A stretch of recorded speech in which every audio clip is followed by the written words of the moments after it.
Assalamualaikum warahmatullahi wabarakatuh. Alhamdulillahirabbil alamin. Lagi dan lagi kita bersyukur kepada Allah Subhanahu wa taala atas segala nikmat yang Allah Subhanahu wa taala telah berikan kepada kita. Tidak lupa juga kita berselawat kepada Nabi kita Muhammad sallallahu alaihi wasallam. Allahumma salli ala sayyidina Muhammad wa ala ali sayyidina Muhammad. Hari ini kita akan menceritakan kisah sahabat Rasulullah sallallahu alaihi wasallam. Sebelum kita menceritakan kisah ini, jangan lupa di-subscribe, like dan komen konten ini. Kisah tentang mas kawinnya Rasulullah sallallahu alaihi wasallam.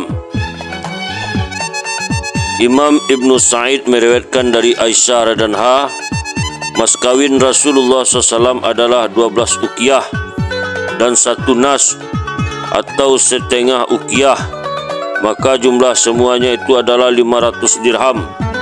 Aisyah radhiyallahu anha berkata, 1 uqiyah adalah 40 dirham dan 1 nas adalah 20 dirham. Umar radhiyallahu anhu melarang melebih-lebihkan dalam mas kawin dan penolakan seorang perempuan mengenai hal ini.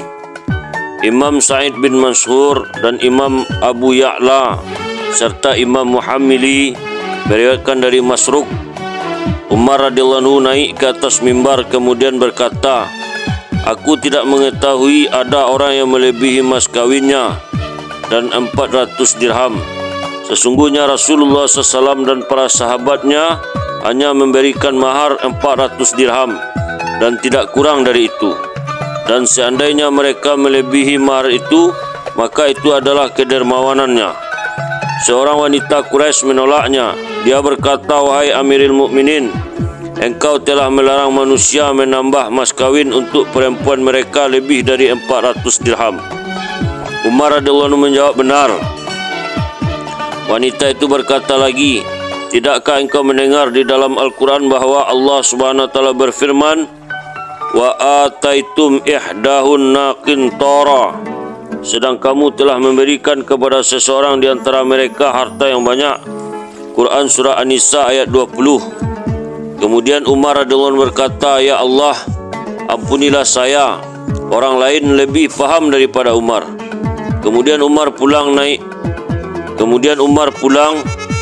mimbar lalu berkata, wahai manusia, sesungguhnya aku dulu melarang kalian menambah mas kawin lebih dari 400 dirham kepada wanita-wanita kalian. Maka barang siapa yang menghendaki memberikan dari hartanya apa yang dia sukai atau apa yang dirinya senangi, maka hendaklah dia mengerjakannya. Imam Sa'id bin Mansur dan Imam Baihaqi meriwayatkan dari Sab'i radhiyallahu anhu, Umar bin Khattab radhiyallahu anhu memuji Allah Subhanahu wa taala dengan pujian yang pantas untuknya, kemudian berkhutbah, jangan berlebih-lebihan memberikan mas kawin kepada wanita, dan sesungguhnya belum sampai kepadaku dari seseorang yang memberikan mas kawin yang lebih banyak dari Rasulullah SAW. Seandainya ada, pasti aku akan memberikan mas kawin lebih banyak dari Baitul Mal. Kemudian Umar radhiyallahu anhu turun dari mimbar, lalu seorang wanita Quraisy datang kepada Umar radhiyallahu anhu dan berkata, wahai Amirul Mukminin, apakah ini dari kitabullah yang paling benar yang Rasulullah SAW ikuti atau dari perkataanmu saja? Umar radhiyallahu anhu menjawab, ini dari kitabullah.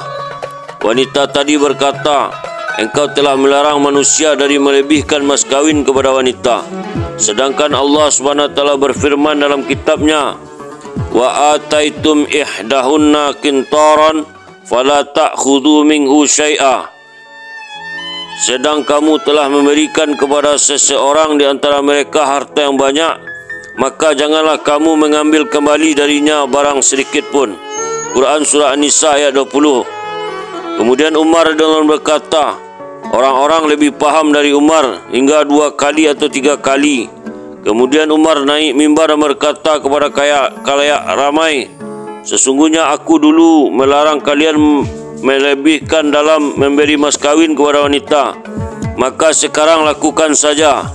Abu Umar bin Fadlah meriwayatkan bahwa Umar radhiyallahu anhu berkata, seandainya mas kawin adalah ketinggian derajat di akhirat, maka keturunan Rasulullah SAW dan istri-istri beliau radhiyallahu anhum yang paling berhak dengan itu.